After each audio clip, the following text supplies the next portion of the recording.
120 degrees Fahrenheit. We're in our Hawaiian. Basically, it's like 50 degrees Celsius. People are touring here, Palm Springs, like some oddity, following also the recent heat wave. They also go to Death Valley. Sometimes they actually die in the process because when it's so hot, it's really so hot, we had to really leave it to our Hawaiian look. Yeah. What do you think? What do you think of this Hawaiian look? You can hopefully we match. Well. Okay, this is the Leo Zagami show. If it gives anybody a headache, just, I don't know, you can change your shirt. Why? It's like the most... But they have to look at us. Okay, so 120 degree look. Where's all the people? Well, there they are. Hi, everyone! Of course, they're going to tune in. This show is also going to be broadcast, of course, on band.video, where we are gathering enormous success without any censorship. But we are also broadcasting on YouTube today and Facebook for our Saturday Exploring the Illuminati Occult Part 28, explaining the Egregore. The Egregore. Now, this is the ultimate secret of the Illuminati and Freemasons.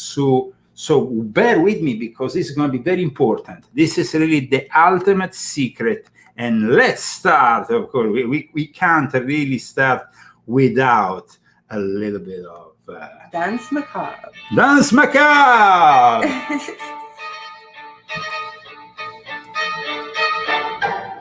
Okay, we're gonna explore this subject of great importance, the Egregore. I'm Leo Zagami. This is my wife, Christy Zagami, and this is the Leo Zagami Show.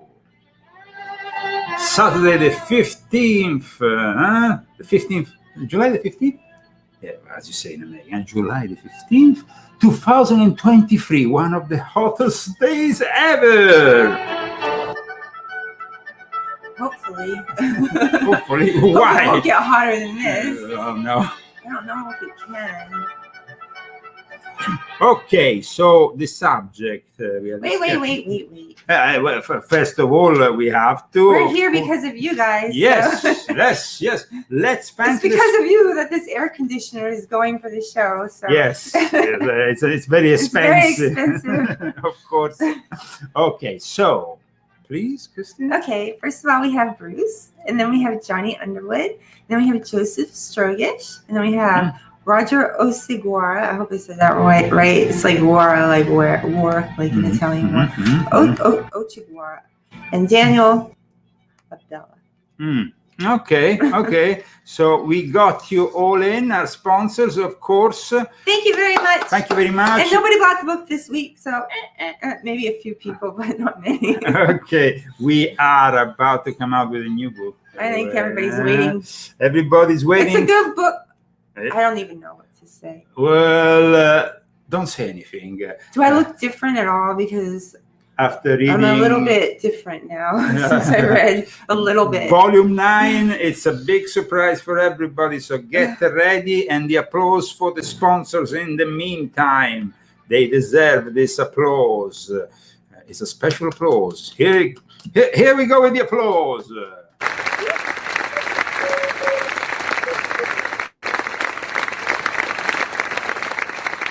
Applause for our sponsors.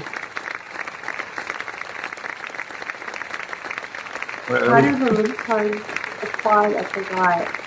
We don't want to cut. What do they do? There's some weird, stupid thing. I don't know. We are old school. We are old school. We are old school. Very old school. I hope that technically speaking, we are doing fine.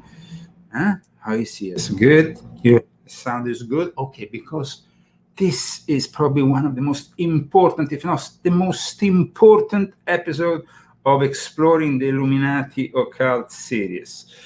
Bear with me. Egregore is a term that not many people know about, and there's a lot of misunderstanding around it. Christy, what do you know about the Egregore? That's why I wanted you to do this show, because I think it's like a thought form for like above a group of people. It's like a certain thought form that these people, like if the whole crowd is sad, then this egregore of sadness comes up. Like do you want me to say? No, maybe I do know what it is. Actually, you're making sense, and I might follow up with an image that I can show everybody. So please continue.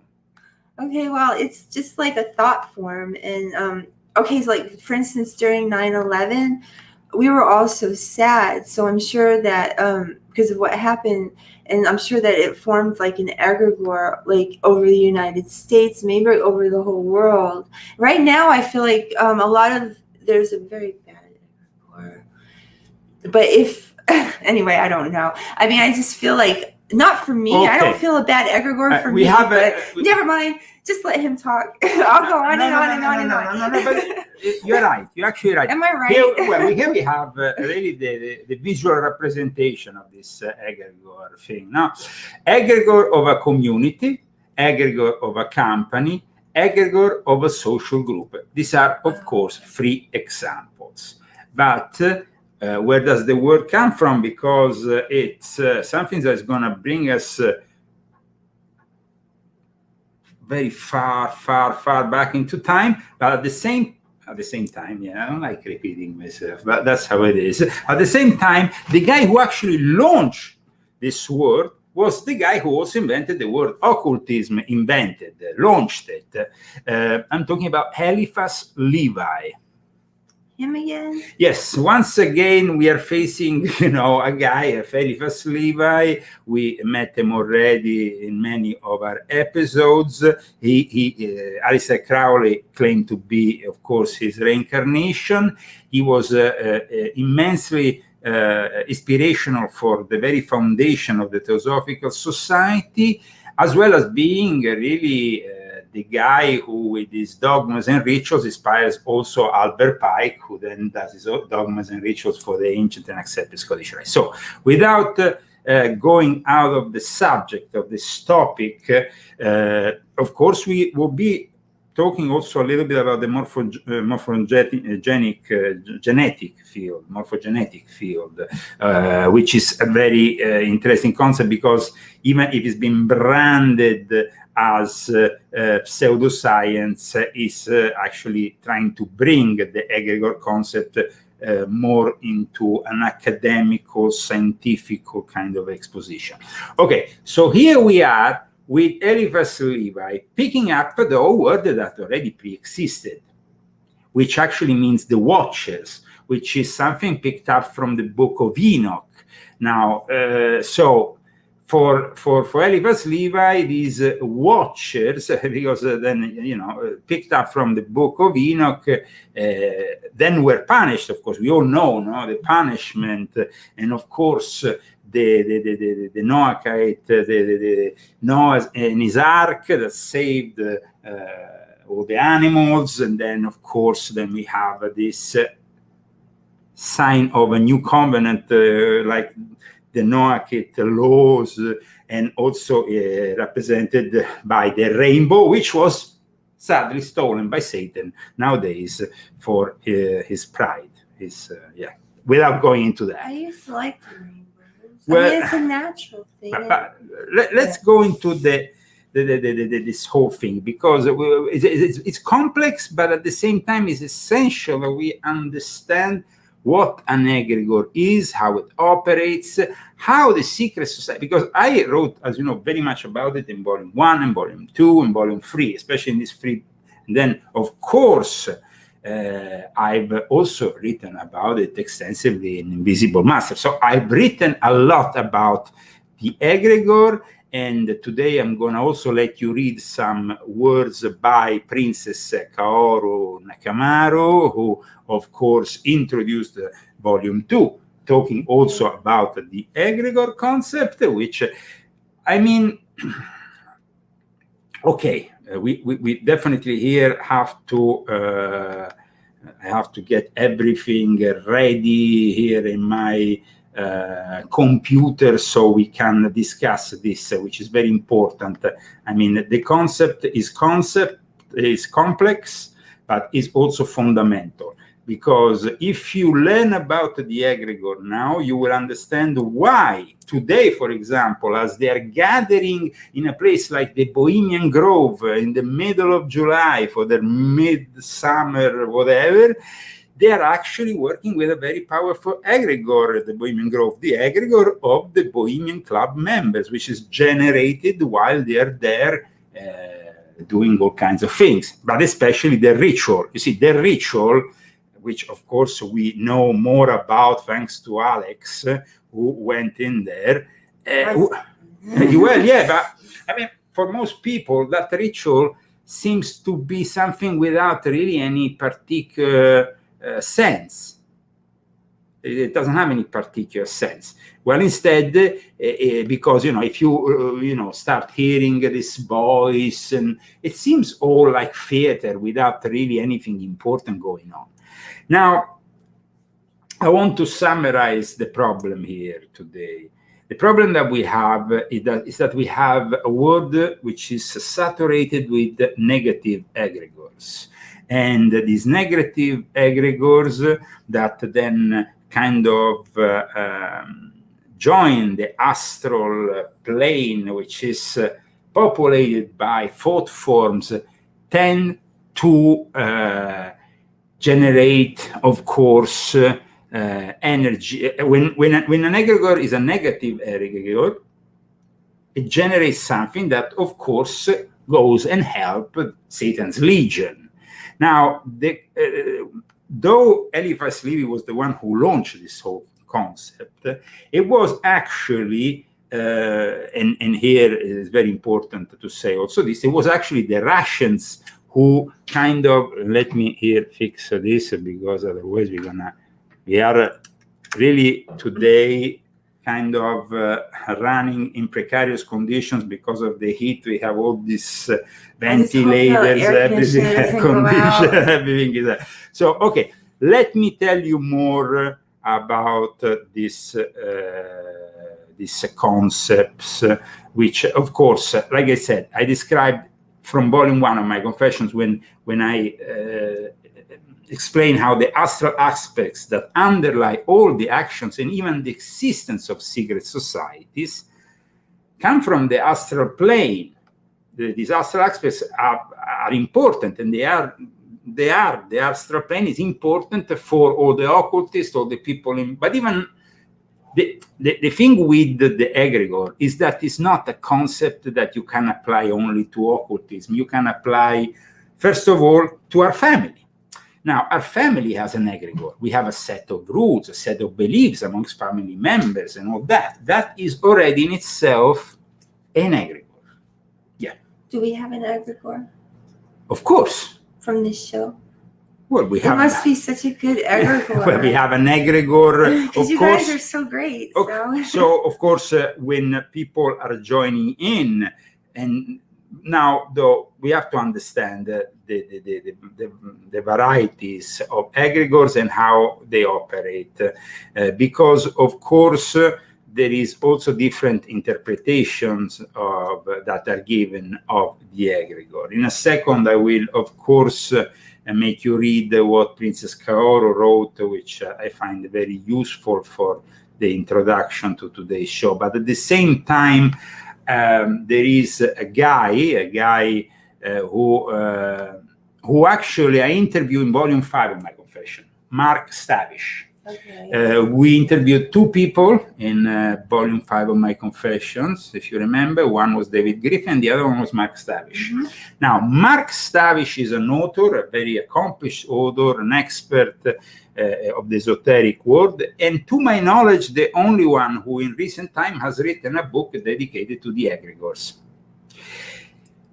But then, like Mark says, they're not only simply a collective thought forms. They're not simply collective thought. They can be, but they're not only that. They can also be, in established words, the home or conduit for a specific psychic intelligence of a non-human nature, connecting the invisible dimension with the material world. Now, like I said a moment ago, the Russian intelligentsia, as they were the ones to actually coin this word, was the most dedicated to this subject, especially because before the revolution that brought communism, of course, and for a period destroyed all forms of spirituality and religion, even if they were still surviving. And of course, communism in itself is a product of Gnosticism. So a lot of the Soviet thought later on would be heavily influenced also by Gnostic concepts. The actual figure that did more to elaborate around the concept of the egregore was a guy called Grigory Osipovich Mebes. He was born in 1861, died in 1930, probably killed by the KGB. He was arrested by the KGB. He was probably brought to Siberia, I don't know where, but he was the head of a very influential group of Freemasons that, of course, they didn't want around when Soviet Russia took control, even if Soviet Russia, of course, came into being thanks to the Grand Orient of the Russian people. He was a Freemason, he was a Martinist. Martinism is a form of, let's say, Freemasons get to go into more thaumaturgic and spiritual levels when they join Martinism, which is a more elitarian form, and which describes itself as the real Illuminati in a way, and of course without going to the details because we will need another episode for that. But the disciples of this Russian guy were two, and one was Dmitry Sudovsky, who wrote by the pen name Moni Sado, and the other one was the author of a very influential book, Meditation on the Tarot, A Journey into Christian Hermeticism. The author, of course, anonymous, but in reality it's cited, is Valentin Tomberg, and he was a disciple of Mebes, and he was born in St. Petersburg, and he was the author of this very important book that explains also how to defend yourself from negative egregores, because egregores, you can actually be under the negative spell of a negative form, an egregore. That is like, in Italy they call it malocchio. In the Middle East they have the eye as a symbol of protection against it. But in any case, the technique described in Meditation on the Tarot involves making the signs of the cross in the four directions and reciting Psalms 68, 1, 2, which is, and so we want to recite it today to defend ourselves from any negativity that might arise from this show. And so for that reason, I will get Christy to read it with her nice little innocent voice. Okay. Well, where do I start? You start from here. Okay. Can you make it bigger? I can make it bigger, sure. Here we go. Okay. Let God arise. Let his enemies be scattered. Let them also that hate him flee before him. As smoke is driven away, so drive them away. So drive them away. Where am I? Yes, as wax melted before the fire, so let the wicked perish at the presence of God. Additionally, one must spin 3 times speed to the left and cross oneself. Unless and here it's the finish. The actual psalm is finished, but at this point, of course. This is the ritual that needs to be repeated on the 4 corners, and it's like the 4 cardinal points actually are very important for this concept, because the watchers in the book of Enoch are the ones who are protecting the 4 corners, so it's connected to who are they? The watchers are the fallen angels. Now, the fallen angels is a term that really arises not only in the book of Enoch, which is an apocrypha, is something that is not really recognized as canonic, if not by the Ethiopian church. the Orthodox old, very old church in Ethiopia that, of course, believes in this very important book. That I mean, the Book of Enoch, guys, is a subject in its own. So without going into that, because we might lose too much time, what happens is, like I said, that we are basically in front of a moment in which God punishes man because the angels that were casted out of heavens make fiki with the women, and then with the daughters of Seth, they make they have a sexy time. They make a sexy time. Ecco, they make a sexy time. Yes, they make absolutely a sexy time with. What does that sound like? It sounds a little bit Borat. I shouldn't say. So the Book of Enoch, which it's actually predates Christ by at least 300 years, I think, is very important, though is, like I said, it's not really recognized neither by Judaism, neither by mainstream Christianity, if not the Christian Ethiopian Orthodox Tewebo Church. Some minor Jewish and Christian groups regard it as interesting, even if, of course, it's not part of the official canon. And so the Book of Enoch tells us the story of these fallen angels. They get punished, and that is when you have the Great Flood. Yeah, okay. So at that point, though, from the ghost of those fallen angels, they say there is these demons, these egregores that in some way Eliphas Levi connected to that. But then it took another shape also, this fourth form, this egregore thing, because then it melted with the fourth form idea, which actually was a concept which was championed by the Theosophical Society, by Annie Besant and Ledbetter. Here we're talking about, of course, people that, followers of the Theosophical Society know very well. And in September 1896, Annie Besant reported in the Lucifer, which was the official, until they called themselves Theosophical magazine, it was called the Lucifer magazine. It was the first, well, it was Madame Blavatsky, who of course was a Luciferian, who decided to call it that way. In fact, of course, we don't need to explain more about the Theosophical Society here, because maybe we need also another episode for only the Theosophical Society. But in any case, they were all clairvoyants, all mediums, no?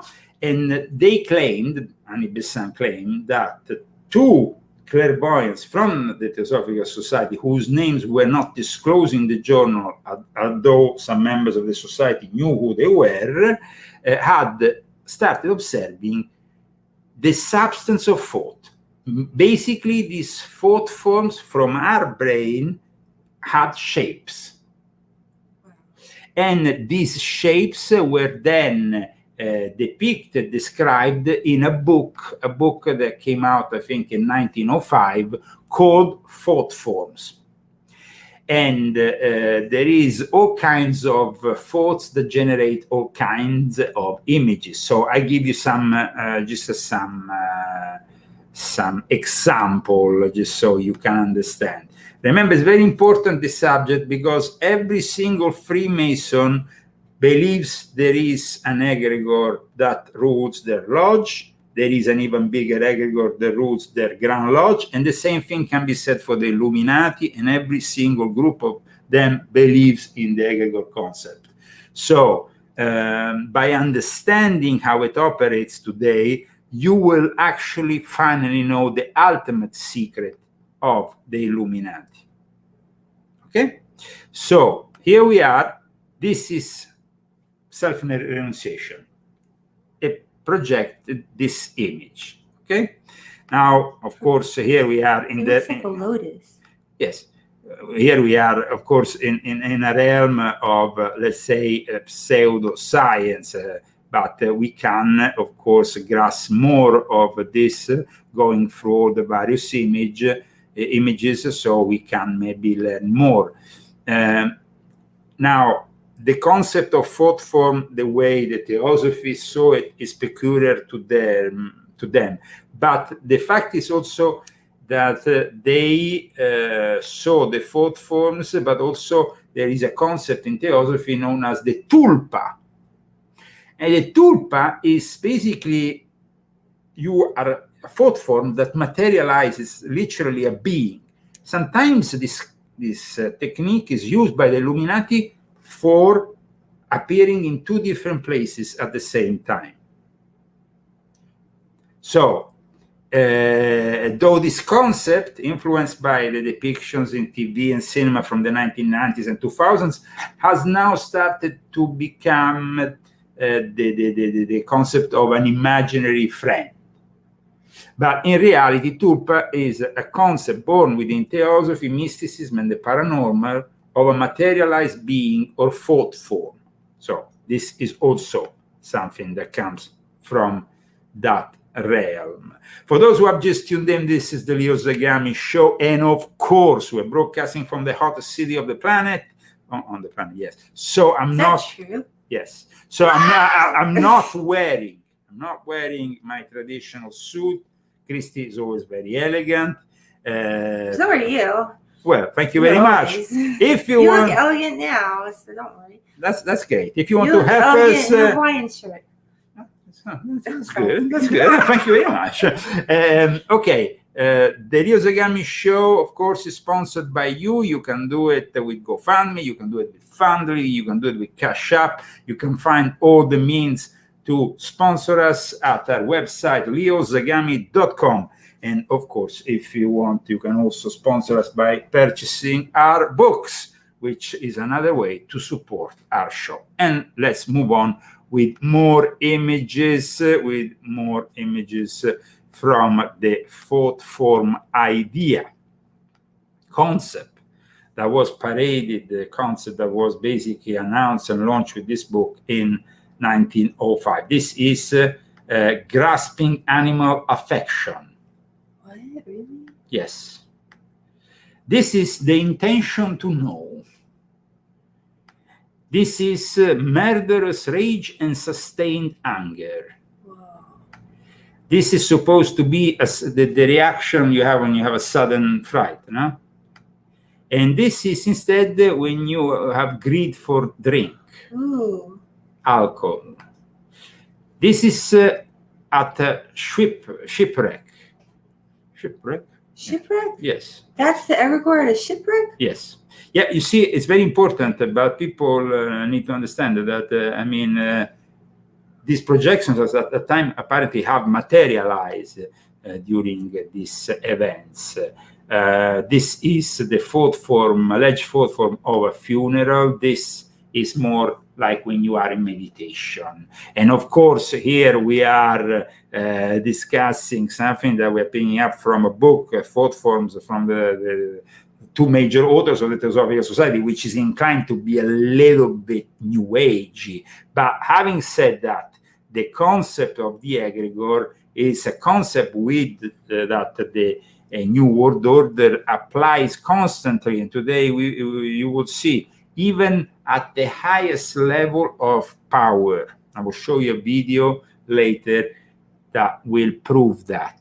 But in the meantime,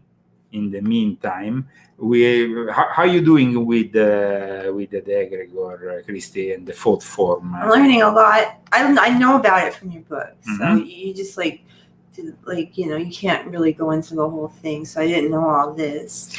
Well, we have then something that, of course, I wanted you to read, which was that introduction to volume 2, which mentions the egregore concept from Princess Kaoru. It's not a very long thing, so Christy, maybe you can read it, because I think it's very important to understand this whole thing. You see, Tolkien, the author of Lord of the Rings, described the hidden force that drives magic as the thirst for power. And the black magician or sorcerer or witches want to gain power over others. And to do so, they do not hesitate to seek agreements with the forces of evil, but also sacrifices that can make their egregore more powerful than egregores. Because then soon we will describe how the different egregores interact with one another. I mean, of course, how do you fight an evil egregore? We just showed you that prayer possible on the 4 cardinal points.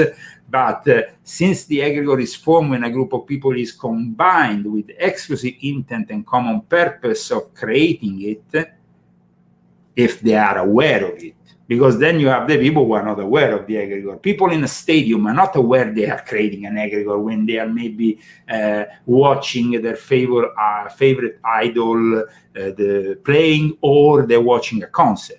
That in itself is an egregore. In fact, in Volume 8 of my Confessions, I discuss very much the birth of the egregore of rock in 1910 in Caxton Hall, something that I will also show you in a second. But in the meantime, I wanted, of course, my wife to read this specific introduction. It's a brief part of the introduction, of course, not the whole thing, because it's been an honor, of course, to work with Princess Kaoru Nakamaro, the niece of Emperor Meiji, even if illegitimate, but still the niece of Emperor Meiji, who I wrote a couple of books with that were published with great success in Japan. So we kind of exchanged favors. I wrote some introduction for some of her books, and she wrote some introductions for my books. Here, Christine. Okay, well, first of all, I can't see it because the mic is blocking it. Okay. Here, okay. Princess Kaoru Nakamura on the egregore. Zagami states clearly that the source of the power behind secret societies and their occult governments is in the invisible world. Is invisible. In the invisible world. Is in the invisible world, yes. As in the astral dimension, and that the Illuminati know how to evoke entities from that dimension. It seems that Zagami has also taken part in diabolical rituals at one time. He not only knows but has experienced firsthand this reality, so his complaint weighs like a brick of truth currently. He calls the egregore the collective spirit, a kind of hypnosis that envelopes the powerful and creates an entity. I would call it the effect of the actions of certain groups of spirits. Anyway, our thoughts come together in the invisible dimension and begin to have concrete strength in the human world, and the real one made of matter. This is the power of darkness. For this reason, the Illuminati, together with the Jesuits and certain Jewish heretical leaders, work a lot in the field of mind control, using the universities, cinemas, education, media, and scientific academics to promote their goals. Thus, they can maneuver people's thoughts through an egregore, pushing them towards the police state and the rule of fear. This is the situation I have in mind when I speak of the importance of correcting and purifying the conscience of each person. In the Hitsu Shinji, the Itsuki Shinji, which is the divine revelation of Temmei Okamoto, is quite known in Japan. Oh, okay. Are you turning the Japanese? Shintoist, yeah. Okay. It's called the Yukai. Yukai, the subtle dimension. Thoughts, straight or crooked, unite and become a force that changes reality. This is the secret of the secrets of Freemasonry, the power of the will. This is Princess Kaoru that is writing this. Yes. I would say that the second book of Zagami, which is now finally available in the English book market, performs a sort of vivisection of the brain of the Illuminati and analyzes and shows how the world works at various levels. And this, of course, was written a few years ago by Princess Kaoru because the first country in the world to publish my first 6 books was not Italy, but it was Japan. I was actually, like the song says, the alphabet song, I was big in Japan. I was big in Japan. I was big in Japan before I was big anywhere else. And then from 2012 onwards, I started to publish my books in Italian, but and then only in 2015 in English. So many, this book was first published in Japanese, then 3 years later in Italian, 2 years later in Italy, 3 years, I think 2 years, because then I published the first 2 books with the full form. So, I mean, the work that I've done in Japan was and is for me always cherished, and of course I admire very much also the work of Kaoru, and I think she presented the whole concept very, very well. Now with her words and wording, very, very interesting.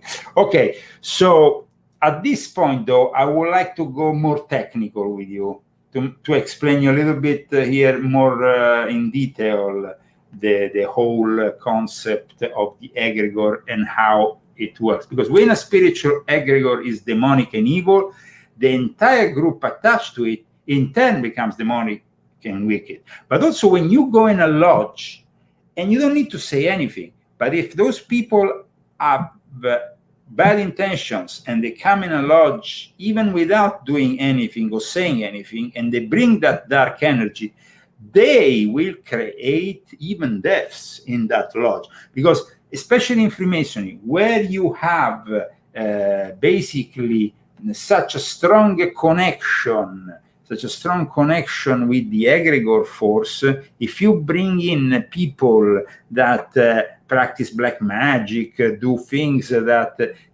they influence negatively. And that's unfortunately happening all over the place in Freemasonry. Here in California, many lodges have been polluted. It's like bringing a virus in a lodge. When you have somebody from the OTO or from the Temple of Set or from some other occult society joining a lodge of Freemasons who might only be there doing their usual social thing, they will pollute though the whole place, and they might create deaths. But I mean, I write in my books how there was at least 3 suspicious deaths in only one circle of Freemasons in Italy in a specific year, and it was all Freemasons, 33-degree Freemasons, including my friend. You remember? Oh my God, I remember that. Oh my gosh. That was really something, that experience. Whoa. And I had to go to his house and bless him before he died. And it was really far out stuff, because really he wanted to be exorcised by this negative egregore. And I had to go there with Chandra before he died. I mean, this was a guy who was very high level Freemason in Italy. He was the archivist of the Grand Orient of Italy. He was a 33-degree golden necklace, which is the highest form of 33-degree you can have. But he understood, and he told me, I remember still to this day, he understood too late that he had joined a group of people, the Supreme Council of the Ancient and Accepted Scottish Rite in Italy, who obviously had people inside who were black magicians. And he realized it after a few years when he got the cancer taking over his whole brain as a result of the negative egregore that was, of course, brought into their practices, into their rituals. Now, remember that every order has a ritual, and the ritual definitely is always connected with an egregore. It's the food of the egregore. They can't be the egregore. In fact, if I close a lodge after a little while, that egregore will. If, though, I pause a lodge, that egregore will remain suspended. There is also cases in which an egregore is reawakened. Now, this happened politically also with Mussolini. This was just before Mussolini took over the power in Italy. It's a very interesting thing, because in 1929, an Italian esoteric magazine directed by Baron Julius Evola, which I often cite in my books, describes a ritual reviving the egregore of ancient Rome around the time of World War I. And then they found this fasciolitorio, that was this old object, because egregores also can be connected to objects, sacred objects, no? That were used maybe for that ritual. And this was a specific object, il fasciolitorio from ancient Rome. And a message was conveyed to a Milanese newspaper called Avanti. The publisher of this newspaper was none other than Benito Mussolini, the future Duce. And in this message, this was, of course, described in a magazine in 1929. The March of Rome happened in 1922. Mussolini had already taken power, but because Julius Evola was very respected by Il Duce and was even respected by Hitler, he could get away with saying this. But he basically said that Mussolini received, after the ritual was done, a phrase, "You will be consul of Italy." And that's it. He became, after with the march in 1922, and we are told that a person clothed in red came forward and handed him this fasciolitorio before he took the power, no? So what happened here? They revived this ancient egregore from ancient Rome that became the egregore of fascism. In fact, fascism was always obsessed with ancient Rome, with paganism, with all that. So it transposed all this into a symbol of totalitarianism. Now, another example I can give to the common folk about an egregore is Pepe the Frog. Pepe the Frog? Now, Pepe? Now, Pepe the Frog. You know, and I actually... interesting what is said in this book, in particular by Gary Lanchman, Pepe the Frog. Now, didn't he sue Alex? Now, no, because at one point, yes, the thing is that what happened was that the alt-right, let's say, took control of this image, this meme. It became something associated with, of course, the conservative MAGA movement, no? That was still not, it was actually in its infancy, because Trump was, of course, candidating himself. Let me show you, of course, the image we are talking about, so people can have an idea. But, of course, I think that most of the people who are following us know who is Pepe the Frog. Now, this might simply seem like a stupid cartoon, no? Feels good man pissing, and that's it, you know, because that was the image. He was pissing, and I mean, Pepe the Frog was something that wasn't associated with anything political, but it seems like they have built an egregore around it. An egregore took Pepe the Frog and made it something more. The frog, like somebody is saying, it is definitely an occult symbol. Crowley talk about crucifying the frog. It's definitely. Yeah, but yes, we have the. Okay, so in any case, without going into the sexuality of the frogs, Pepe the Frog became a very, very powerful egregore. The egregore of the how did Hillary Clinton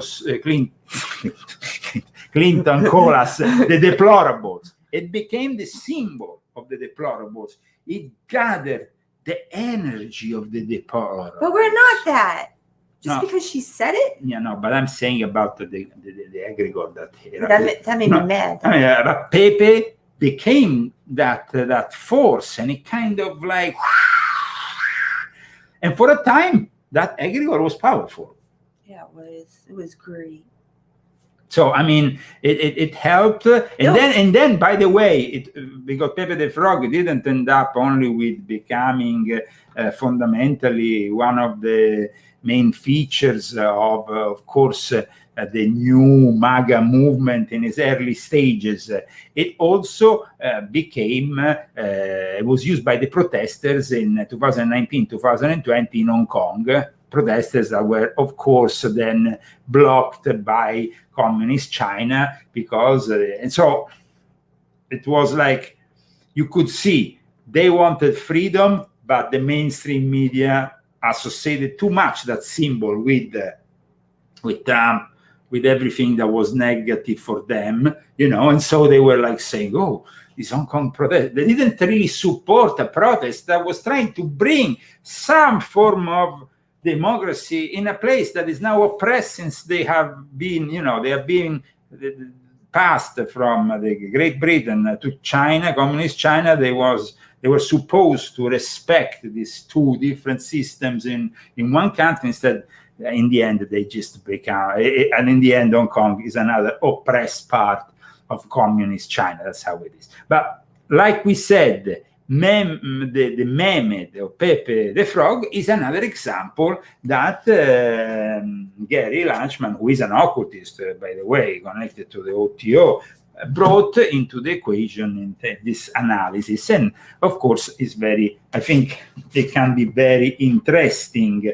And then I want to show you instead when in my book, Volume 8, I talk about Caxton Hall. Caxton Hall, the celebration of Aleister Crowley in Caxton Hall, where for the first time, he goes there on the stage and he cuts himself and he does basically what Marilyn Manson would be doing today. Well, that was the beginning of the egregore of rock. And so it was the first time that magic was on a public stage, performed as theater in front of some journalists. So it kind of like really, it's really something different from what people were used to be. And nobody, I mean, of course, everybody had participated to a ritual of some kind, but nobody had seen that ritual by a guy like Aleister Crowley in a public place. And that was really the manifestation of something that will later on become the egregore of rock. And that's why rock, that is, like I explained in Volume 8, is something born at the crossroads with the devil, but it's, the talents of rock, of the early stage of blues, then transformed in rock. But this is, for example, one of the images of this public magical performance that took place in Caxton Hall in front of the journalists.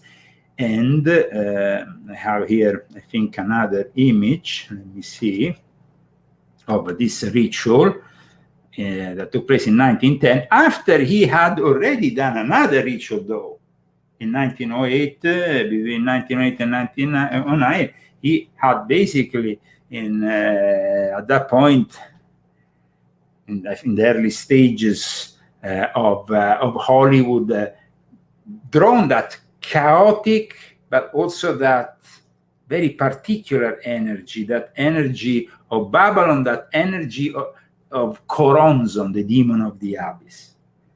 And that was when D.W. Griffith came for the first time and found in that dirt road that would become Hollywood Boulevard. Now we're talking today about the strike of the actors, and they have come a long way from back then. We always said, though, especially I explained in my book, Volume 8, how Hollywood is the playground of the Sabbatean Frankists, of the Satanists, of the Crowellites. In fact, one of the first lodges was actually of Crowley here, was very successful in Los Angeles, and it was the first lodge where they performed a Gnostic Catholic ritual that was the ritual devised by Aleister Crowley. So inspired, of course, by his visit to Moscow, but it was Crowley's heretical vision of a mass with a naked woman on the altar and all the rest.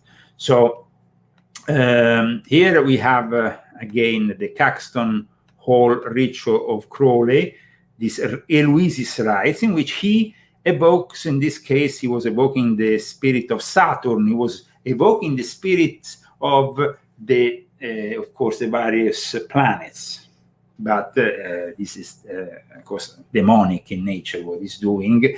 And so, they were all taking peyote, by the way. Yeah. Peyote. Now, somebody has said the right thing. Can an egregore be used for good or unselfish purpose? Now, there is two theories about this. There was the theory about that guy who made that book on the tarot, who seemed to say that the egregores can only be evil. However, his master and this other guy in Russia seem to think that egregores could be both evil or good. And in reality, most occultists seem to structure their concept in that way. So we have basically now, I mean, I need to go into the details here to make understand everybody how it works, this egregore thing, because it's very complex, especially when different egregores kind of interact, or they almost take a life of their own at one point. Whoa. Now, the encounter between egregores of the same, because egregores are generated by frequency. Now, when we said before, we talked about Rupert Sheldrake's research, the English author of parapsychology, that has proposed a more scientific approach to this concept by creating the morphic resonance. This morphic resonance basically is being criticized as pseudoscience, but in reality, it's mentioned also by a book which I seem to not have here. Well, I'm not kidding. No worries. I left it over, it's no problem. In any case, the actual concept is it's like it's similar, if not identical, to the concept of the egregore in some aspects. This morphic resonance is basically it's manifested by past races of mankind. It's like the actual work that he's trying to do. I think personally, in the way that he's portraying this whole thing, this morphic resonance, is simply to bring the whole concept in a more academic field, though the hypothesis has, of course, been criticized very much. He basically proposes that the resonance has basically a biological nature. It can almost be perceived as something that is present, is physically emanating from that person, from that group of people. So there is, of course, the critics say, a lack of evidence in inconsistencies in his work, but there is also, I must say, I mean, I've encountered this work not so long ago, to tell you the truth, but I find there's some interesting elements in it. Now, having said that, the esoterists, I think, have dig deeper into this subject for so long that, of course, I mean, I prefer to stick to what the esoterists say. Now, when it comes to the esoteric concept of the egregore, we said it's a product of the generating by our frequencies, by our thoughts that are impalpable, invisible, but create a thought subject, how you say in English? Okay, let's say this. The encounter between egregores of the same frequency is usually a beneficial one. and in the same, and it kinds of amplifies both of them, and it strengthens the weaker egregore by giving him more power. Okay, this is a concept.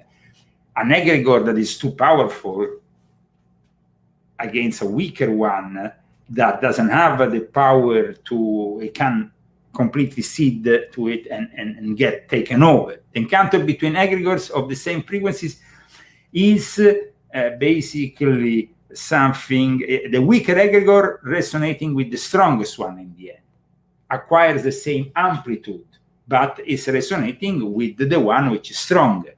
However, the weaker egregore resonated does not come to the same amplitude as the strongest because of the lack of impulses from this.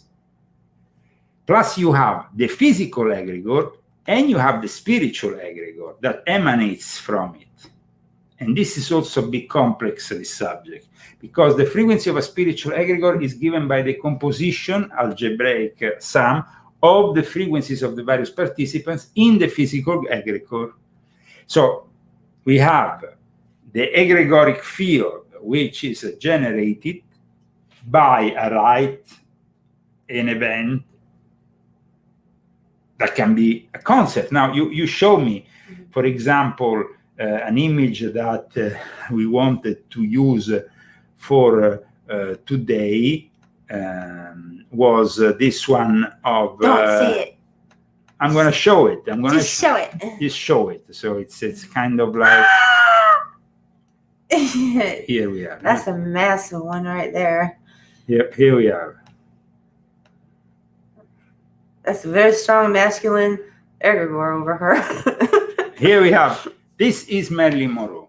Imagine how big is her egregore.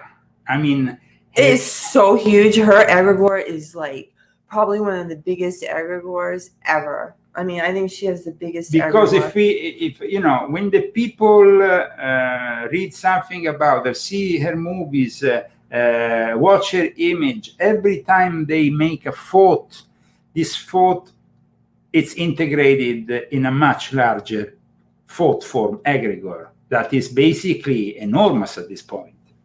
Is that a cross back there? Yes. Wow. So here we have Marilyn in a particular image in front of, what is it, the troops? Yeah, it's the troops in Korea. Yeah. So she ditched her husband to go there. So it was like a big event. Yeah. Okay, a big event. Now, there is a painting also. I think it's a Kandinsky painting. It's called "Woman in Moscow." Actually, the painting itself, actually, it's very much the result of thought form idea. There is also a movie, a Russian movie from about 10 years ago that talks about the thought forms. It's a very, I can't remember the title. We saw it, and it was a movie, a Russian movie, but it was actually in English. This is a Kandinsky painting that is based on the idea, on the egregoric idea concept. So this I think that the film was called Branded. Oh yeah, Branded. Branded. It's called Branded. That is let me see. It's Branded. Let me see if I can get to the year. It's a good movie. Okay, I would suggest this film is from 2012. It's a Russian-American production before the new Cold War started. Demonstrates how things were different when people were not fighting in an idiotic way, especially between America and Russia, which is completely idiotic. But the interesting thing was that this movie really shows that the brands, the popular brands that we, like the McDonald's, the Coca-Cola, they all have an egregore. And this guy starts perceiving this egregore, starts having visions of this egregore all around him. So it's a very, I think this film in particular really gives us a very clear idea of what an egregore is. Plus, there is a very interesting also element with a ritual which is connected to the Jewish tradition, the sacrifice of the red cow and the bathing in its ashes that he does to purify himself from all this egregore nonsense that is in some way torturing him. So it's definitely a very interesting film. I suggest it for those who You can watch it tonight if you want. Yes. It's Saturday night. It's definitely a very good idea to see. I want to watch it. Yeah, you remember, it was a very interesting movie. Yeah. It was very interesting, and so I think this is very important because we have also seen how this concept can be brought. I mean, when you go into the morphic resonance, you have, of course, a whole, this test for morphic resonance, which he devised. So I think that is really the particularity, the dividing of the morphic units, the trying to bring this subject to some form of testing. Having said that, though, it's not easy to test something like that. However, I'm sure that sooner or later we will have the technological capacity to understand how a thought form influences a chemical, influences our materials around us, our world. And so the actual fact that you can have chemicals that itself. Also we have in volume 8 of my confession Masuru Emoto with his whole thing about water. How you have water in a nice place where you have a nice ambience, and the crystals of the water have a specific, nice harmonic image. And this harmonic image happens when you basically have you put a glass of water next to a speaker and you play some death metal for 1 hour, and you try to then analyze the crystals of this water. What do they look like? Terrible. I mean, it's an influence, no? So that's why I've discussed this. In a way, we can say that the concept that in some way this guy is trying to, this Rupert Sheldrake is trying to bring through is the knowing field, really, about and so I think that for the Illuminati, this has always been very important. The esoteric concept of the egregore is obviously accepted by all the Hermetic Order of the Golden Dawn, by the Freemasons, by every possible, and of course it took, of course, more and more dominance when of course people around Eliphas Levi started to view him more and more like with, especially people like Albert Pike, who was so influential within Freemasonry, especially the Ancient Scottish Rite, so influential within the society at large. And so in the end, I think that definitely the egregore concept, please. Never forgot. Never mind. No, please, tell me. No, I totally forgot my question. Just go ahead, go. The power of this egregore, though, and as I said, if it's a positive egregore or is a negative egregore, it's two different things, because the negative egregore has always, I think, a vampiric kind of connotation. It's trying to draw energy from the people towards them, and that's why also we have this problem with Pope Francis. Pope Francis was the first pope in the history of mankind to say, "Pray for me." not me. That's what I was going to ask you. That Yeah. was about Jesus, and Yeah, he must have like a huge.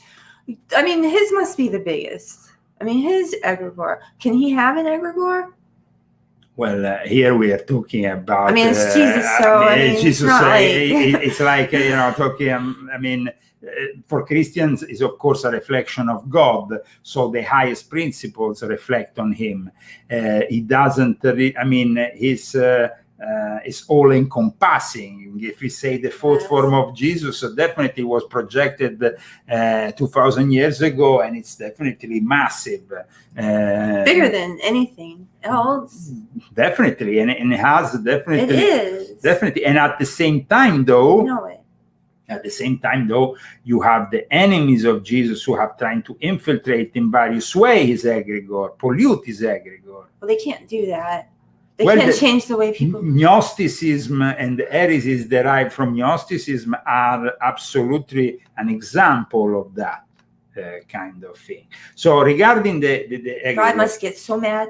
When two egregores, different frequencies, kind of come together, the new egregore, it creates a creation of a new egregore, which has a frequency, the sum of the two original frequencies. The resulting egregore may fall under the control of a physical or even spiritual egregore of the same frequency. Now, the actual egregore in itself can be spiritual, can be physical.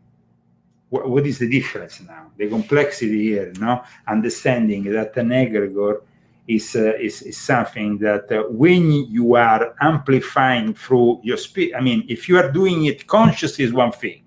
If you're doing it unconsciously is another thing, because then it has two different kind of, you create a spiritual energy egregore if you are conscious of what you're doing. If I'm conscious that reciting that prayer, I'm bringing a change to the world, I'm reciting that prayer every day at 5 o'clock in that church, and that is what the Catholic Church does, organizes old ladies to pray, they keep on their sin, they keep on to be led astray by this word of matter. But they know, of course, that Jesus and the church that they represent needs some energy that is genuine. So what they do? They take advantage of the old ladies, like we saw in Italy, who recite the rosary every single day at the same time. And that is also what happens with the Muslims. The Muslims reciting their prayers exactly 3 times towards Mecca. The concept was stolen also by Aleister Crowley, who in fact imposed to his disciples to pray and recite certain rituals that he devised towards Boleskine, which instead of being towards Mecca, but the concept is to grow, push up, and to generate more power for the egregore. Now, the egregore can be a concept that at times, if you analyze it, can actually be. That's why I said Jesus, in the end, doesn't need to be equated to an egregore, because sometimes egregore tend to get on a life of their own, and at time they can be led astray. Having said that, though, definitely the egregore of Jesus existed, because it would be stupid not to say it doesn't. I mean, with the miracles that he has done and everything, there is a positive force there, immense positive force. But the same thing can be said about the Jews who go in front of the wall of the temple that was destroyed in Jerusalem and do their prayers. That is another very powerful egregore. It's very interesting, all of it. I mean, when you see these people doing these rituals, whatever religion, without really going into the detail, if it's a Christian, Jew, Muslim, Hindu, whatever, what are they doing if not generating something? So that's why they didn't want us to go to church when there was the pandemic, because they didn't want us to. That is absolutely true. We have a situation here in which, of course, Satan Legion is advancing. Cyber Satan is about to take control of the planet. And in the meantime, it's starting, with this phase 1, 2, and 3 of the takeover. And in with bad guys. So going to church is important, like going to the mosque, going to a synagogue, to every place of worship, because an energy is created, is generated by a prayers. Having said that, if in a group instead, because when you are in a lodge, they are more conscious about the egregores. Mm-hmm. So then, they go directly into feeding the components that are required to maintain the egregore. And at times, if they generate an evil one with sacrifices, like when they sacrifice somebody, what are they doing here? What are they doing? They're sacrificing to please certain elementals, certain demons. But of course, all this also so that egregore can be powerful. Yeah. Like, we have this powerful egregore, scary, and that's how it is.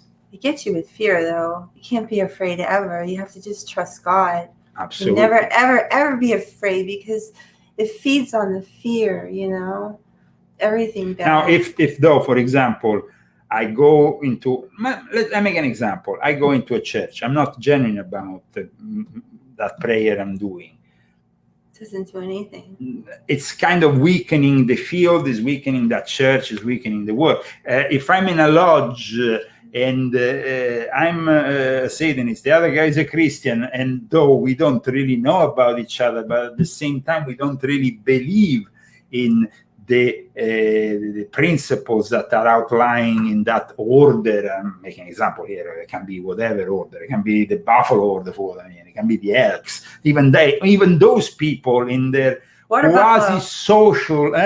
The water buffalo. The water buffalo. Whatever, that was Fred Flintstone. Whatever, they generate some kind. When the physical egregore enters in action, in other words, it directs its power to a definite purpose with the ritual. The ritual is the passing from the state of power to the act. The egregore field enters into a frequency and leaves itself from the body of the person who is there doing the ritual. You are there, doing the ritual in the lodge, in the thing, whatever you do in this ritual. You can be in a mosque, you can be in whatever. It then leaves and goes through the egregore field, enters into a frequency and leaves itself from the body that generates it in waves that propagate and add to each other to form the spiritual egregore alive until given the frequency, until the given frequency goes out slowly because of a lack of impulse. Then in the end, if there is no impulse, it ceases to exist. So the actual frequency is also very important, and every, like in the secret societies, in Freemasonry, which is a society with secrets, every degree there is in a specific rite, it's considered very important, and you should never forget it, because they say that in those brief coincide indications of you within that ritual, if you commit a mistake or cause reactions that at that point can have consequences later on.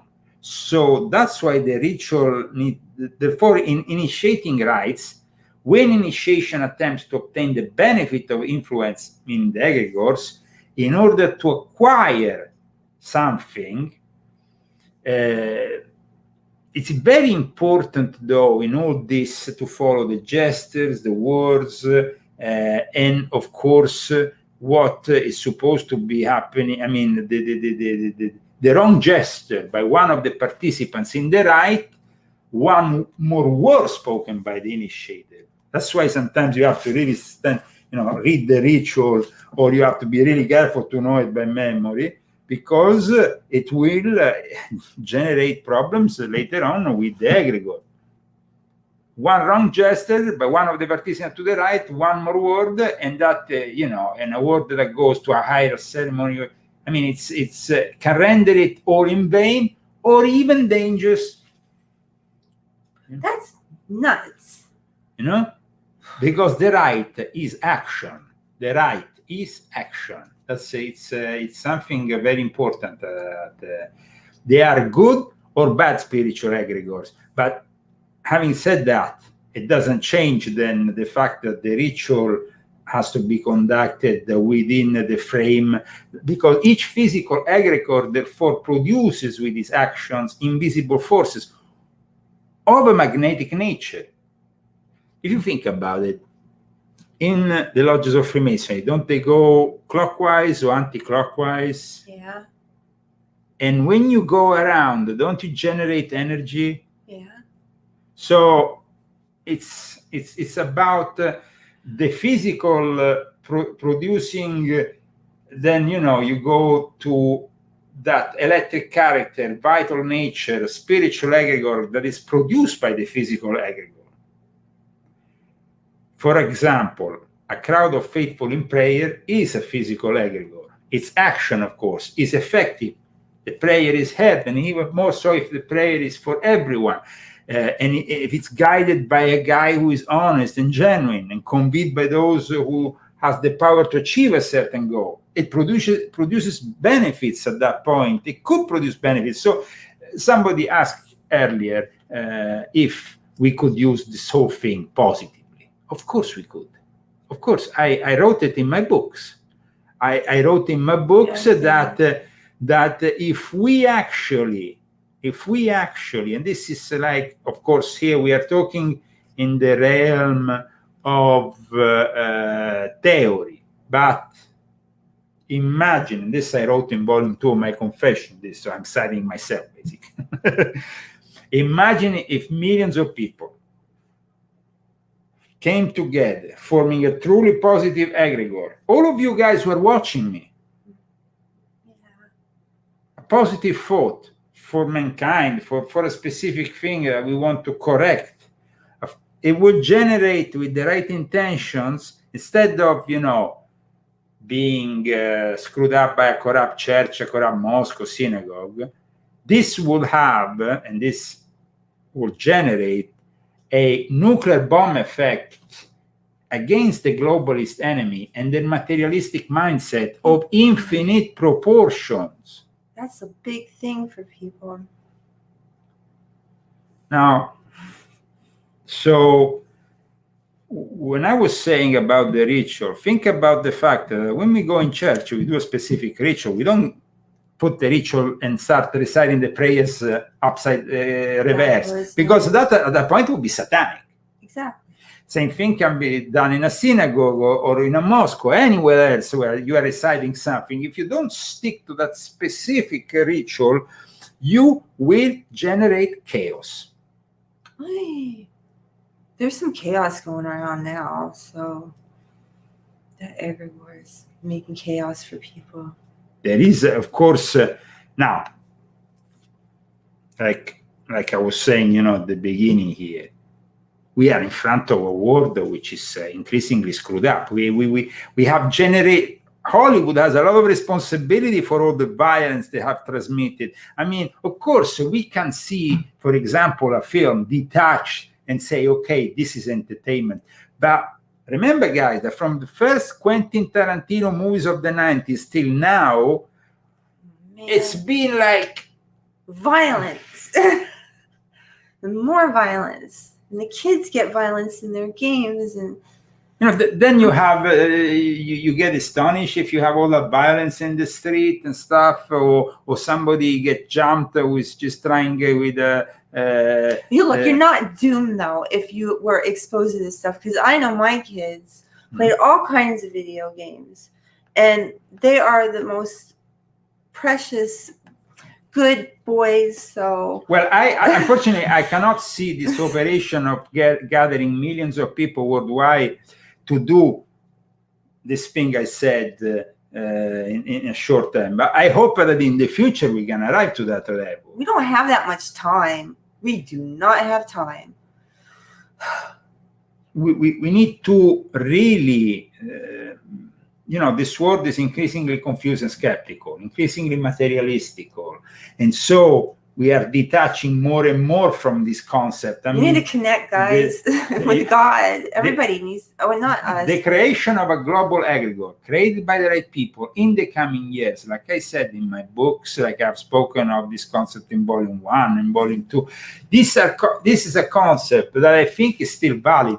Just like I thought it was valid to transform something like when I brought out of the Monte Carlo Lodge the Ordo Illuminatori Universalis, and I reawakened that egregore, and I tried in some way to see if it was powerful. That was a very powerful egregore. Yeah, it was. It was so powerful, guys. I tell you, this is incredible. But it was so powerful, the egregore that I had put together in this, and I used to do these rituals only in churches. Christy knows this very well.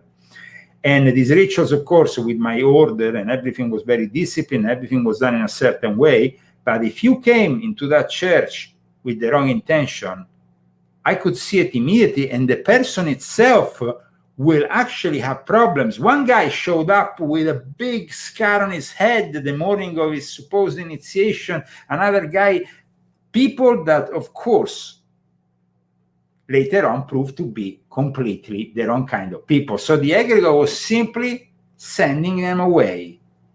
They were like really scared at one point about the power of this egregore that was manifesting. And it was an egregore that was born out of my work within the Illuminati, but I wanted to bring it out of there, and I wanted to purify and of course I wanted to reawaken also that Christian rite of Freemason. I wanted to try to help it was, of course, very idealistic, and I didn't manage in the end because this world is too corrupt at the moment. Though. But I tried. You tried a lot. I tried. You tried a lot in Europe. Absolutely. For a long time. I mean, I was all over the lodges of the Illuminati and Freemasonry to try to see if I could fix things. I even joined to try to put some good energy there. Yeah. But it's gone. It's lost. Unfortunately, at the moment, it seems like it didn't work out. It's sad because, it seems like wasted time, but I don't think it was wasted time. There's never any wasted time. Everything happens for a reason. So, an egregore, a powerful egregore of the awakening, of course. But at the moment, of course, I want to show you something else. I want to show you where the United Nations manifest their egregore. There is a place in which they do that. It's not a very well-known place, so it's gonna shock a lot of people. I've talked about it in detail in Volume 2 of my Confessions, but for the first time, I'm capable here of bringing you a video of it. So I would like you to enjoy it, because this is the place where the disciples of the Theosophical Society in the United Nations are putting together their plan for a one-world religion and one-world government.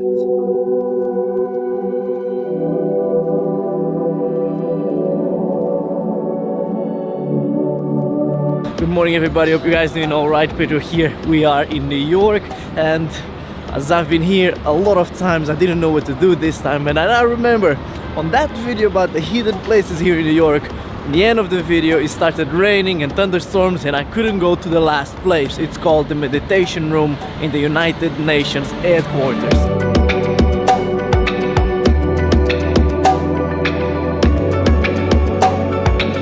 So we passed through security and we got into United Nations building. We are just outside of it and we're gonna get in now. They didn't keep my camera though. Let's go in.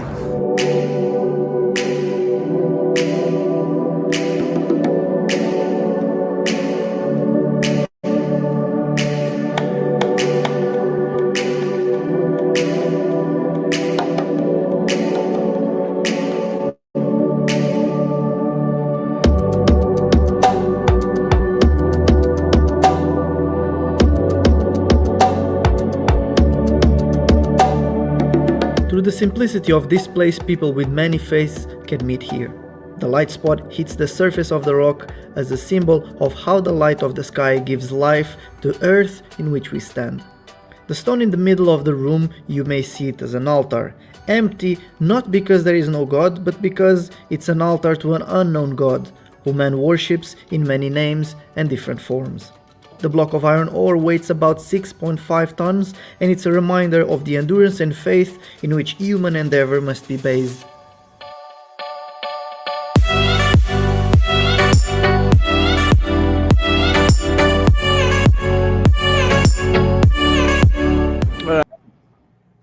So I think that watching that place where they go and pray, basically, because this is what the guy says they do. Check out.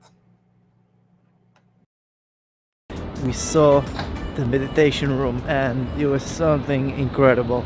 It was something very mysterious, I should say, because I never seen something like that.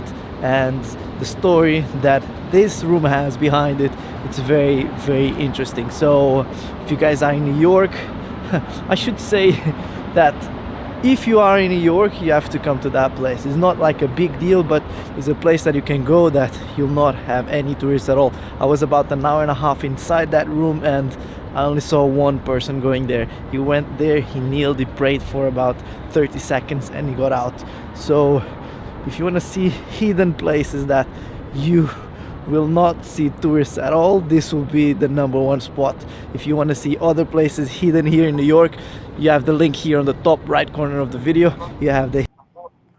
So I mean, it was interesting, definitely, and also it was interesting to see that only one person came in and pray. Maybe it was a confused person. The other ones don't go even there to pray. They just probably go there to think about gathering more power for their egregore.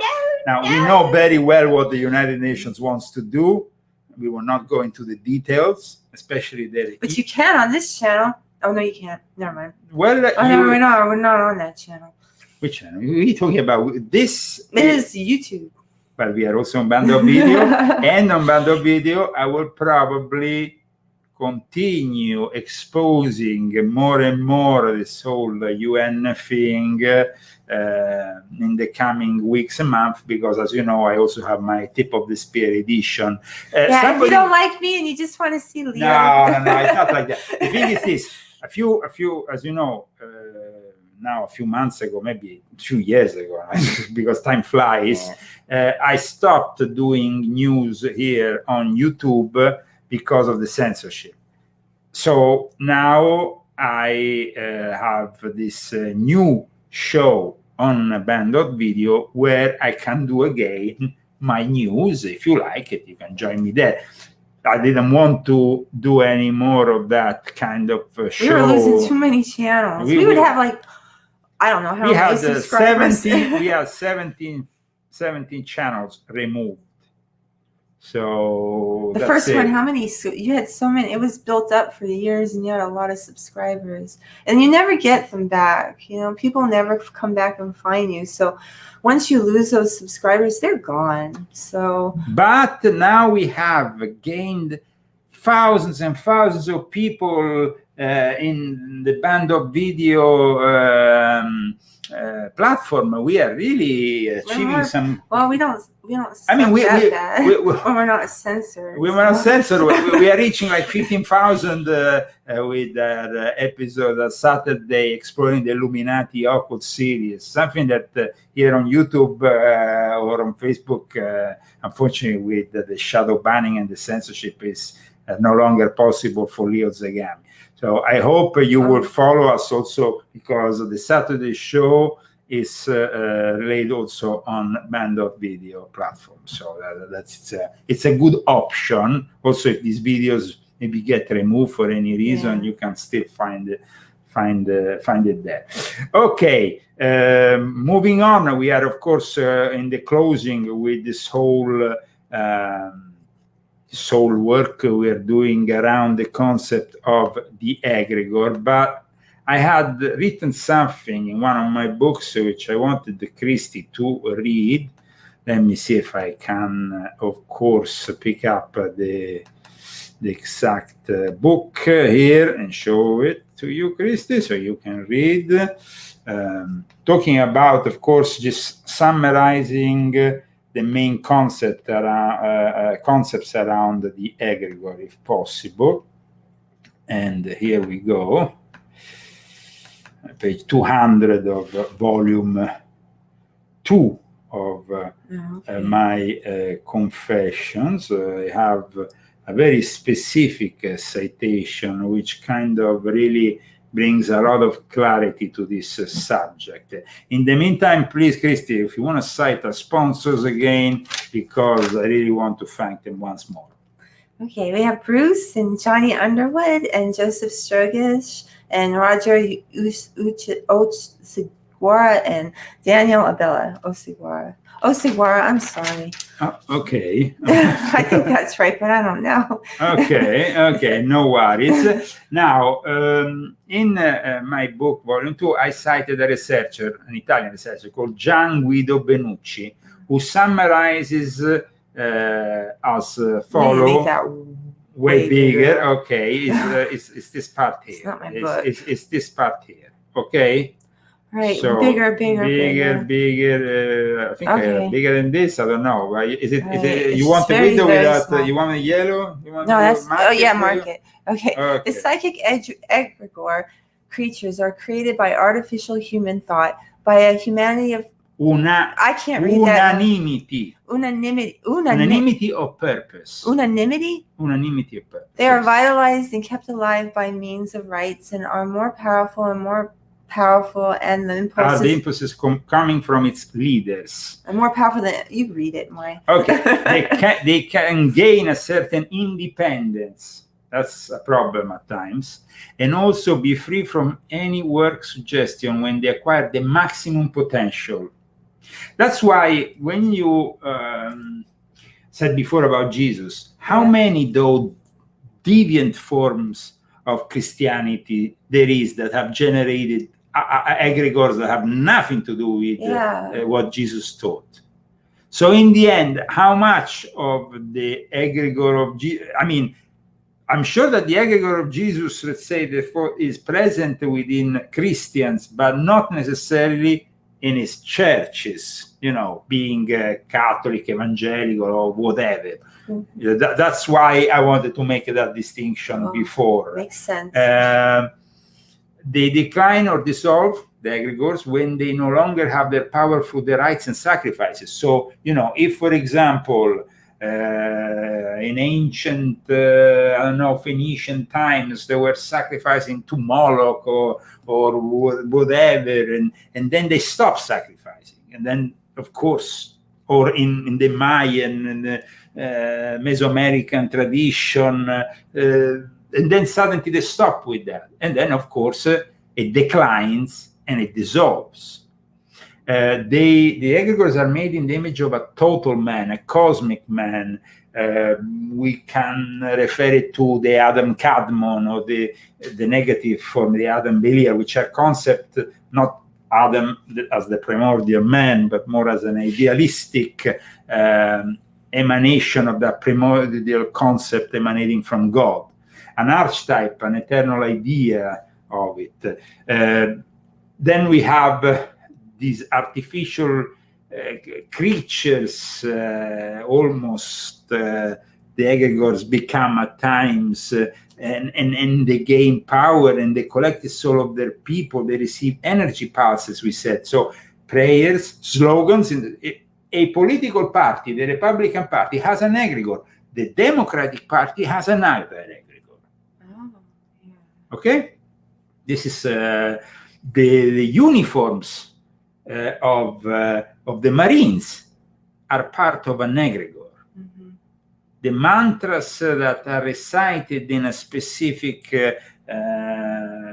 faith in India produce an egregore, just as the prayers and the litanies do the same thing. And of course, we are able to receive this egregore through a kind of a psychic osmosis. They have, the egregores, an astral body that's summing it up.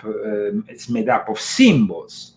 Now, symbols, for example, we have all those magical seals, we have the symbols of all the various religions. They are all keys to the various egregores. Okay. So it's like, it's very stupid. The symbol of peace that everybody uses, that symbol is a stupid symbol, because that symbol was actually a satanic symbol. It's a symbol from ancient, is a negative symbol, but they try to rebrand it. And the Nazi symbol? The Nazi symbol was a positive symbol and then transformed in a negative symbol. So you have either the transformation into a positive one from a negative one, or from a negative one from a positive one into a negative, or vice versa. So there is this possibility, absolutely. The egregores have an astral body, a sum made up then of all this, but also the intuitive soul and passion of the faithful is very important to generate the power of this egregore. The Muslims go every year to Mecca around that cubic stone, around and around. What they do, and they go around and around and around, and they throw stone, and they do that ritual in which they go around and around and around and around. That is pure egregoric energy. So the weakness of Christianity at the moment is all over the place, because of course the churches that once used to be, imagine, for example, going back 800 years and you go to Notre Dame Cathedral, and the egregore that is generated here. I have an image from that was drawn by those theosophists about this concept, and imagine instead now that, for example, they have burned down the Notre Dame Cathedral in Paris, and that they want to rebuild it in a way that is not really. This is the concept now of something coming out of somewhere, and it projects something. Now, if we don't have those churches any longer, we don't produce that energy any longer. I have a question. And that's why the FBI went after the traditional Mass in Latin. That's, killing the traditional Mass in Latin by Pope Francis, and then sending the FBI after all traditional Catholics. Bingo. That is just as bad as when they wanted to close, and they have closed, all the places of worship, especially in states like California during the pandemic. So this is what is happening here. Please, Christy, you had a question you wanted. So, California probably has a very bad kind of egregore around it. But then we came here, so a lot of people were like, well, why did you come to California? So why don't you say, because you always say, why Well, I always think that it's possible to fight one egregore with one that is more powerful. And I think that the intention that both me and Christy have is genuine to reform this place. And so I think that it might seem an impossible mission, but we have to try. It's a bit like when I tried myself, my impossible mission. But having said that, even if my impossible mission might have not always worked out in Italy, there were moments in which even the Pope himself got really wary about what was happening. Now, without going into all the details of the social unrest, a very, very, very long story.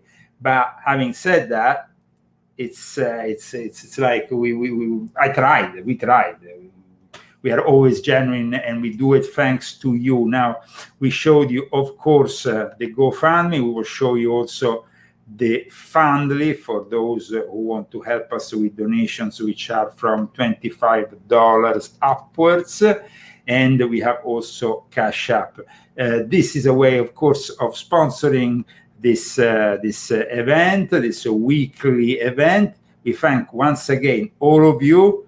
Today, Rambo is, of course, resting, especially because when you have this kind of temperatures, guys, it's just like, I don't know, every time I have to sleeping when I have to bring out Rambo, it's like it's a health hazard. Today I was just sprinkling him with water while I was going around with this cold bottle of water, drinking and trying to we have survived, and I think that, like Bruce says, you tried and you survive, and that empowers, definitely. Yeah, every time we fail and make it through and learn the lesson, and we get stronger and stronger. Yeah, definitely. I think it definitely helps. Yeah. And every day could be a lesson. God's always trying to teach you lessons and show you the right way. So it's true. I always learn lessons every day. Imagine the fourth form present today in the White House with those kind of people. Oh no, it's ruining America. What about our American Egregore? They can't. I mean, I'm like trying. There is such a disharmony in the morphic fields in the Vatican, and that probably because it's about the community, it's about the family, it's about you have concepts that are completely being destroyed by these demons residing in a place which should bring in itself, the law and order of the land. Instead, you have a guy with snorting cocaine. Come on, guys! Can you imagine what kind of egregore of it's like the nature of the egregore consists of collective emotions. What kind of emotions there is around Joe Biden? They even admitted there is negativity around it. Even his own press admitted it. How do they not just, combust from all this negativity? I mean, just automatically just combust because they're so horrible. Maybe it'll happen. It's just, I mean, I'm just I'm amazed, So it's like we have to nourish an egregore that can really overtake all these others. Is that why they want? No, they, of course, they have their own agenda, their own egregore, and their own individuals that are drawn to serve that evil agenda. We have to do exactly the opposite, and we will win. We will, because there's a lot of us, and our faith is so strong that when we combine it together, we're gonna win. Yeah, we know we're gonna win. So I mean, in the end, we're gonna win, but it's gonna be a fight, and we're not gonna know if we're gonna win, but we'll win in the end because God always wins. So. Well, absolutely. I mean, we have to be resolute, and we have to be positive. So the result of our vibrations are also positive. Now, for example, think of the cases of holy lands and cities, magical places that have been strengthened by certain rituals, even the foundation of Washington, D.C. But they can all collapse with a single sacrilege capable of provoking the disintegration of the whole substance, of the whole egregore. So I hope this egregore concept was understood by all of you. If you want to write to us, Ordo Illuminatorum Universalis at gmail.com. I should also put that because maybe some people want to, ask some questions at time, and we like that. No problem. You can write to us. I'm going to put also the email here on the screen so you can all see it. Thank you so much. God bless you all. We see you next week. Keep on sustaining the Leo Zagami show with Leo and Christy. Sorry if today I didn't have a tie, I didn't have a jacket, I had my away shirt, but with 120 Fahrenheit, that's what you get. Thank you so much. All the best. Everybody dance. Everybody smile. Be happy. Jesus is coming back. It's a time to celebrate. So we're really special to be here and witness this. So, absolutely. This is the live chronicles of the end times, live and direct. God bless you all, and God bless America. And bye, the whole everyone. World. Stay safe. Love you all.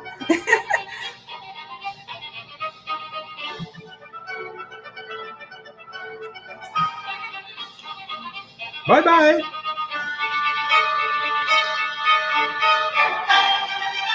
And from Palm Springs, California, this was the Leo Zagami Show with Leo and Christy. That's all. In a little bit, and just a little bit.